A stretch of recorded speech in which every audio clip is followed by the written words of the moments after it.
Gina from Haunted Flower, and now I am going to review The Joneses. The Joneses was written and directed by Derrick Borte, based on the story by Randy T. Dinzler. Finally, an original story based on a concept that seems to be a long time coming. I really enjoyed the concept for this movie. The Joneses move to a rich neighborhood and immediately begin parading their highbrow lifestyle around town and attract a multitude of friends and followers with their charm and charisma.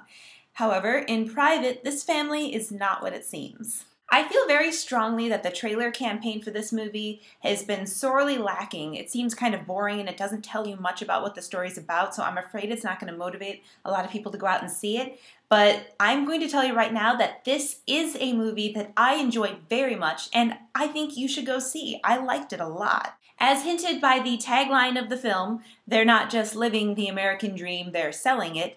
The big reveal takes place very early in the film, so I don't think I'm giving away any spoilers because once you're in the theater going through the opening credits, it starts to become pretty obvious. It is a very novel idea though, and it takes selling to the next level.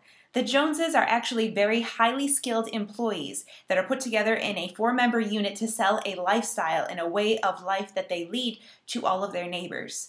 They are all very natural at winning people over and soon have their friends recommending their recommendations for them, creating a great ripple effect. Every member of the Joneses family has their own secrets as well, though. The conflicts start to begin in the movie when the Joneses individually start to have trouble keeping up the facade and yearn for real interaction with some people, and surprisingly, they kind of begin to learn what family really means. David Duchovny plays Steve Jones, a former golf pro and car salesman molded into being the perfect patriarch of the household, recommending all the best cars, gadgets, sports equipment to his neighbors. His numbers initially are the worst of the household, and his boss/faux wife, Kate, played by Demi Moore, has to put herself on the line to improve his performance. Steve's sparks of attraction to her distract from their covers and maintaining professionalism. The chemistry between Moore and Duchovny was some of the best romantic tension in any movie this year that I've seen, way more so than any romantic comedy. While this movie had a lot of comedy in it, I felt that it actually veered a little bit more towards the drama side sometimes. This is really the best role for Demi Moore since A Few Good Men for me.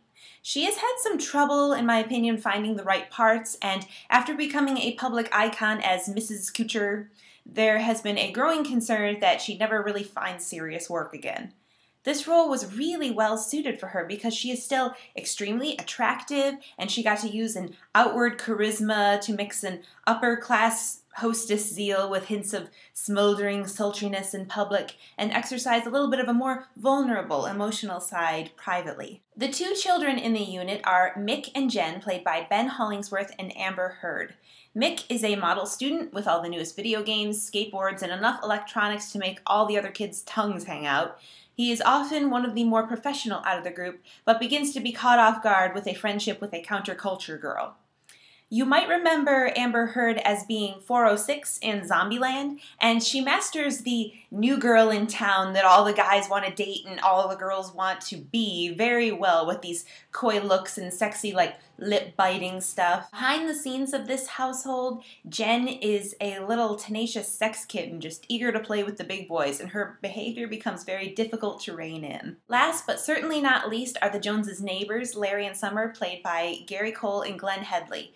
Gary Cole was such a scene stealer in Office Space, and here he plays a man trying to regain his manhood when his wife doesn't give him any attention and he drools all over the toys that the Joneses have and develops a little bit of an unhealthy level of competition. I love Headley's performances in Dirty Rotten Scoundrels and Sergeant Bilko, and her flighty, unique voice and attitude really sell this character of a woman who wants to be a successful cosmetic salesperson so badly that she's developed an entire mantra of habits, from an inspirational scrapbook to chanting and meditating on the subject. Cole and Headley play really well off of each other by their lack of intimacy, both yearning for something completely different. I believe that this movie is a very timely movie about consumerism, family, and getting what you want, and in this case, getting others to want what you have. It is a very well-told story with great dialogue, and not a bit of it is gimmick or situation to situation like so many movies are these days. It is unique and playful, and I highly recommend it. I think anyone can enjoy the story, and probably everybody can take something away from it. And that is my review of The Joneses. I hope you enjoyed it very much, and thank you for listening. Don't forget to subscribe to me on iTunes. I am now on iTunes as a video podcast. Just search for Haunted Flower and you will find me, and then you can take me with you when you go to the movies if you want, and it'll be so much fun. We can hang out, okay? See ya! Shameless plug! Don't forget to see all of my reviews and videos of me on the Rotten Tomatoes show at hauntedflowerreviews.com. Also check out our store, hauntedflower.com, the web's best source for fantastic apparel. You can follow us on Twitter at haunted_flower or fan our Facebook page too. If you're local to the Indianapolis area, visit indiemojo.com for details on how you can win free screening passes. Oh, these? You like these? Oh, well, these are, just a Friday gift I happen to have laying around, but you can find them online probably. Oh, you like my Harry Potter poster? I really like Harry Potter too. We should talk about it sometime. You know where all the best Harry Potter stuff is actually? Online at hauntedflower.com. That's where I go to find all of my Harry Potter stuff. Don't you have one of these? These are t-shirts from the newest movie, Kick-Ass, that's in theaters now. This is a very popular movie right now. All the kids like it. All the fanboys like it. Reviewing is such thirsty work. It's a really good thing that I have this Diet Dr. Pepper, and it's really convenient that it happens to have Iron Man on it, because I am so excited for the new Iron Man movie, aren't you? We should go see it together. What's this review being recorded on? Well, this is actually a MacBook Pro, which is the state-of-the-line most awesome laptop out there right now, and you should probably consider getting one too if you want one for your lifestyle. Have you seen Death at a Funeral yet, the original British version? If you like the new one, you should really check out the old one. In fact, you should probably check out the old one before you see the new one, because this one's really funny. I'll even lend it to you. Here, just take it. Oh, I'm sorry, hold on just a second. I'm playing with my Peanut Butter Jelly Time app right now. You can probably find them in the iTunes store.